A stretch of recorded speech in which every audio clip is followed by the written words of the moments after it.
오늘 최순실 씨가요. 네. 법정에 섰는데 오늘은 수의를 안 입었더라고요. 네, 오늘은 예, 검은색 코트를 검은 입었는데 그 입었더라고요. 이유가 예. 있습니다. 왜냐하면 오늘은 이 피의자가 누구냐면 바로 조카인 장시호예요. 예. 장시호와 관련된 8차 공판인데 예. 이 8회 공판에 오늘은 최순실은 증인으로 나온 겁니다. 예. 사실은 최순실이 형사재판 증인으로 나온 건 오늘이 처음이에요. 예. 헌재에는 증인으로 나간 적이 있었죠. 그렇죠. 그럼에도 느닷없이 불구하고- 검은 네. 코트를 입었는데 네. 또 느닷없이 사과도 했어요. 느닷없이 예. 사과를 했는데 사실은 이게 선후가 있습니다. 예. 재판 내내 그동안 이게 동계스포츠영재센터에 관련된 이 사건이거든요. 예. 그런데 최순실은 이거는 장시호가 주도한 것이다. 나는 상관없다. 내 거 아니다. 장시호는 이거 다 이모가 한 거고 이모가 운영했고 이모 거다. 예. 나는 거기서 심부름만 했을 뿐이다. 이런 정도로 공방이 벌어졌는데 오늘도 최순실은 자신에 대한 혐의는 완전히 부인을 했고 이건 장시호가 이거 이끈 운영한 게 맞다라고 했는데 마지막에 갑자기 태도가 180도 돌변하면서 예.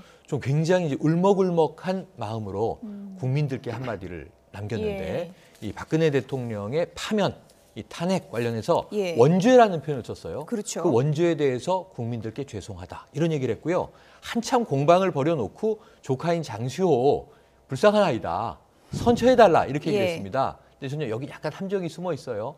선처해달라는 거는 제가 죄인이니까 선처 좀 해주세요지 저는 죄인 아닙니다. 이런 얘기로 해석할 수도 있어요. 그런데 그동안 아주 꼿꼿하게 이 무서운 매서운 눈빛을 날렸던 최순실 오늘은 굉장히 마지막에 좀 고개를 수그리는 모습을 보이면서 심경의 변화가 있는 것 아니냐 이런 추측을 가능하게 했습니다. 예, 말씀하신 것처럼 원죄라는 단어가 오늘 네. 나왔습니다. 그동안 굉장히 부인으로 일관했던 최순실 씨인데 대통령 파면 상황을 만든 원죄, 국민께 사죄드린다. 뭐 재판장님께 제가 얼굴들 낯이 없다. 이런 얘기까지 했다 그래요, 오늘. 그러니까 지금 이렇게 했다라면 본인이 재판에서 그 앞 재판에서 한 행태를 보면 예. 지금 사실은 사실관계에 대한 인정조차 하지 않고 그리고 뭐 증언도 지금 거부했거든요. 오늘 예. 같은 경우는 뭐 대통령과 관련된 이야기는 일치하지 않겠다라고 이야기를 했지 않습니까? 예. 근데 지금 보면 본인 때문에 사실은 대통령이 탄핵까지 됐지 않습니까? 자, 그런 상황이라면 이제 그런 부분에 대해서 본인이 좀 뭔가 죄송한 마음, 뭐 어떤 미안한 마음 이런 것들을 좀 표현하고 싶었을 겁니다. 예. 그렇지만 그 말이 그렇다는 것이지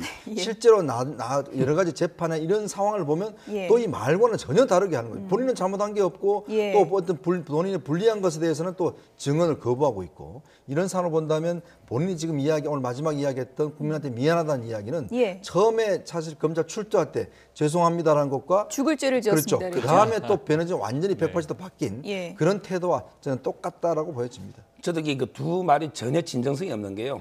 첫째는 이게 그 사죄 있잖아요. 이 부분 아마 이게 끝에 가보면 사죄하면서 본인의 그 접견 금지, 이게 변호인 외에는 접견이 금지돼 있잖아요. 네. 이걸 이렇게 풀어달라 그랬거든요. 예. 아마 이게 그걸 호소하기 위해서 그냥 사죄하는 척 한 거고 진심의 사죄는 아니고요. 예. 그다음에 장시호도 마찬가지예요. 선처를 바라면서도 앞에 그 오전에 증언할 때는 전부 이게 장시호가 다 했다. 예. 선처를 하려면 본인이 다 했다고 해야 되잖아요. 예. 그래서 이게 저는 진심 어린 사죄도 아니고 예. 또 이게 선처 바라는 것도 진심이 아니라고 봅니다. 예, 이게 잘 진심인지 짜여진 아닌지는 얘기예요. 본인만 알겠죠. 뭐. 이게 잘 예. 짜여진 얘기인 것이 예. 장시호가 참 안 됐으니 선처바란다라고 하고 그 다음에 딸 정유라 얘기를 합니다. 덴마크에서 오늘 송환 검찰이 결정했잖아요. 예. 근데 장기전으로 갈 것 같지 않습니까? 예. 딸하고 연락한 지도 오래됐다. 딸과 좀 소통할 수 있도록 해달라는 예. 이 자신의 선처를 바라기 위해서 장시호의 선처를 예. 먼저 얘기한 좀 교묘한 전술 아닌가 이렇게 예. 해석됩니다. 둘 간의 이모와 조카 간의 서로 공방전이 이제 상당히 치열한데 오늘은 난데없이 말씀하신 것처럼 장시호를 선처해달라 이런 얘기를 최순실 씨가 갑자기 했어요. 이런 얘기를 하면서 사생활까지 언급을 합니다. 남편이 어린애를 두고 도망가는 바람에 장시호가 많이 힘들었다. 그래서 재판장께서 선처를 좀 해달라. 이렇게 또 갑자기 이런 얘기를 해서 의아함이 느껴지는 또 발언이 나왔다고 얘기가 그러니까 나왔습니다. 저 한때는 레이저를 쏘다가 예. 지금은 또 이제 선처를 해달라고 네. 하고 있지 않습니까? 오늘은 많이 안 째려봤나 봐요. 그렇죠. 예. 이 선처의 전제라는 것은 기본적으로 장시호가 이 사건을 모두 다 기획하고 모든 예. 것을 또 했다. 이 주도한 것을 했다는 그 전제하에서 이제 선처를 해달라고 하는 예. 것입니다. 지금 보면 본인의 어떤 남편 이야기도 하면서 김동성 이야기도 하고 뭐 등등 이런 걸 보면 이 사건 자체는 결국 김동성의 아이디어를 통해서 장시호가 중심이 돼서 결국 이제 동계스포츠 만들었고 삼성으로 돈을 받았는데 예. 자신은 그냥 김동성이 그런 아이디어를 그냥 도와준 것뿐이다. 그러니까 본인이 결국 이제 빠져나오려는 것이 왜냐하면 이게 예. 지금 본인 관련 뇌물죄와 관련 중요한 혐의가 되어 있지 않습니까? 이제 그런 측면에서 본다면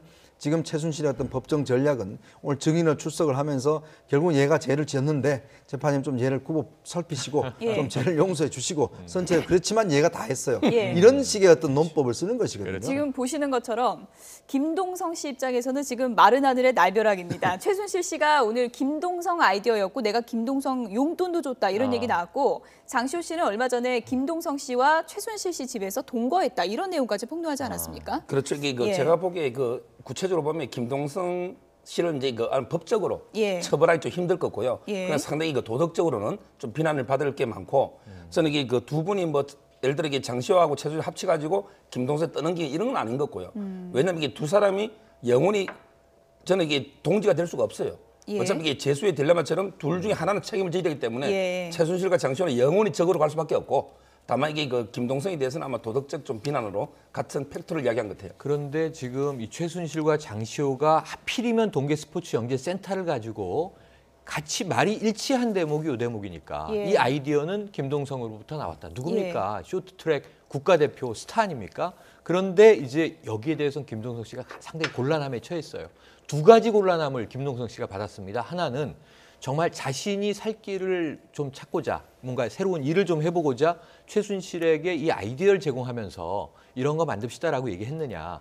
원래는 이게 스포츠를 망라하는 좀 영재교육원으로 만들 아이디어는 있었다고 해요. 예. 그런데 김동성의 이야기를 듣고 이것을 주로 동계 스포츠로 좀 모른 것은 김동성 씨의 영향력이다. 이게 최순실과 장시호가 동시에 지금 이야기하고 있는 부분이거든요. 장시호 씨가 본인의 네. 사생활까지 폭로하면서 김동성 씨를 맞습니다. 지목한 이유가 있겠죠. 하나는 예. 동계 스포츠 관련된 사업 아이디어를 낸 게 맞느냐 예. 이 의혹을 받는 거고 두 번째는 장시호 씨와 김동석 씨가 지금 미묘한 신경전을 펴고 있는데 예. 장시호 씨는 사귀었다 동거했다 이런 주장이고 예. 김동석 씨는 그것을 부인하고 있는 상황이에요. 예. 직접 이야기는 나오지 않고 지금 매니저와 관련된 업체 이제 대표가 이야기를 하고 있는데 여기서도 김동석 씨는 지금 이제 날벼락을 두 개를 동시에 맞은 겁니다. 예. 하나는 사생활 부분, 하나는 최순실의 이 게이트에 김동석 씨가 처음에는 이규혁 전무와는 다르게 굉장히 고사하고 빠진 것으로 이야기됐지만 이제는 이규혁 전무가 나는 억울하다.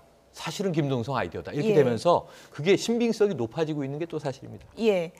어찌됐든 최순실 씨가 이제 것과는 조금 다른 심리 상태를 오늘 보여준 것만은 분명해 보이는데요.